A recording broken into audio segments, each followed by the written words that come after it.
Hi! In front of me is HUAWEI P20 Pro, and today I would like to show you how you can use voice recorder on this smartphone. First of all, you need to find Tools folder, click on it and tap on Recorder app.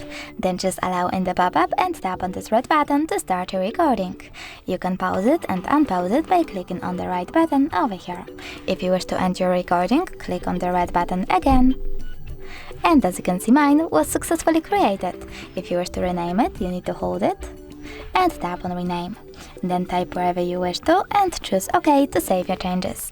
If you wish to delete your recording, you need to hold it again, but this time select delete in the middle and click on delete in this pop-up to confirm your choice. Thanks so much for watching. If you enjoyed this video, don't forget to leave a like, comment and subscribe. Bye!